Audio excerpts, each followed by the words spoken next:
Tanuja, Kalyan రిలేషన్‌పై Ritu shocking comments అలాగే behave చేసేవాళ్ళంటూ కూడా కొన్ని షాకింగ్ కామెంట్స్ అయితే రిలీజ్ చేసింది.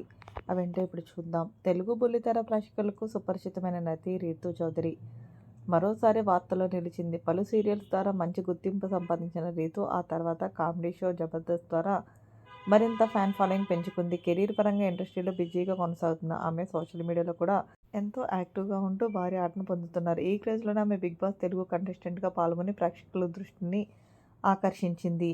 అలాగే 'బిగ్ బాస్' సీజన్ 9లో దాదాపు 12 వారాల పాటు హౌస్‌లో కొనసాగిన రీతూ చౌదరి ఆ తర్వాత ఎలిమినేట్ అయ్యి బయటకొచ్చింది. షో నుంచి బయటకొచ్చిన తర్వాత కూడా ఆమె వరుసగా బుల్లితెర కార్యక్రమాల్లో పాల్గొంటూ కెరీర్ పరంగా బిజీగా ఉన్నారు. క్రమంలోనే తాజాగా బిగ్ టీవీ నిర్వహిస్తున్న 'కిసిక్ టాక్స్' కార్యక్రమంలో పాల్గొని 'బిగ్ బాస్' హౌస్‌లో జరిగిన పలు అంశాలపై ఆసక్తికరమైన వ్యాఖ్యలు చేశారు. ముఖ్యంగా తనుజ, కళ్యాణ్ మధ్య రిలేషన్‌పై ఆమె క్లారిటీ ఇచ్చింది. షోలో యాంకర్ వర్ష 'బిగ్ బాస్' నుంచి నువ్వు బయటకొచ్చిన తర్వాత డెమోన్ పవన్ తనుజతో మాట్లాడుతూ 'రీతూ లేదు కాబట్టి నేను వదిలేశాను.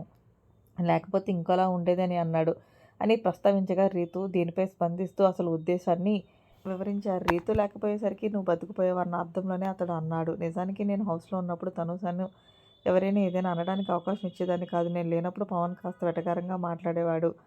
ఇక తనుజ, కళ్యాణ్ రిలేషన్ గురించి మాట్లాడుతూ రీతూ మరింత షాకింగ్ విషయాలు వెల్లడించింది. కళ్యాణ్ నిన్న ఏదైనా అనగానే తనుజ వెంటనే అడ్డుపడి అతన్ని తిట్టేది. కొన్ని కొన్ని సందర్భాల్లో తనుజ లేనప్పుడు కళ్యాణ్ నన్ను కొట్టేవాడు కూడా అంటూ సంచలన వ్యాఖ్యలు చేశాడు. అలాగే తనుజ ప్రవర్తనపై మాట్లాడుతూ కొన్ని సందర్భాల్లో ఆమె టీచర్‌లా బిహేవ్ చేసింది. అందరినీ కంట్రోల్‌లో, క్రమశిక్షణలో పెట్టింది. అయితే ఈ విషయాలన్నీ షోలో సరిగ్గా చూపించలేదని రీతూ అభిప్రాయపడింది. బయటకొచ్చిన తర్వాత పాత ఎపిసోడ్‌లు చూస్తున్నప్పుడు అసలు విషయం నాకు అర్థమైంది. వాస్తవానికి తనుజ, కళ్యాణ్ మధ్య ఉన్నది కేవలం ఫ్రెండ్‌షిప్ మాత్రమే. కానీ ఆ క్లారిటీని ఎక్కడా స్పష్టంగా చూపించలేదు.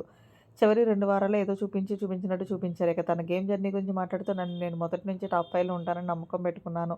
ఆ విషయంలో చాలా ఎక్స్‌పెక్ట్ చేశాను. కానీ ఎప్పుడూ నా క్యారెక్టర్ మార్చుకోలేదు. బయట ఎలా ఉన్నానో హౌస్‌లో కూడా అలానే ఉన్నాను.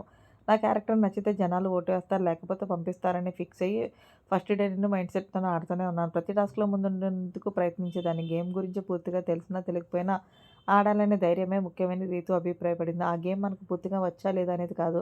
ఆడుతున్నామా లేదా అనేదే ముఖ్యం. అందుకే ఎక్కడ తగ్గేలా వ్యవహరించలేదు అంటూ తన 'బిగ్ బాస్' జర్నీపై ఓపెన్‌గా మాట్లాడింది.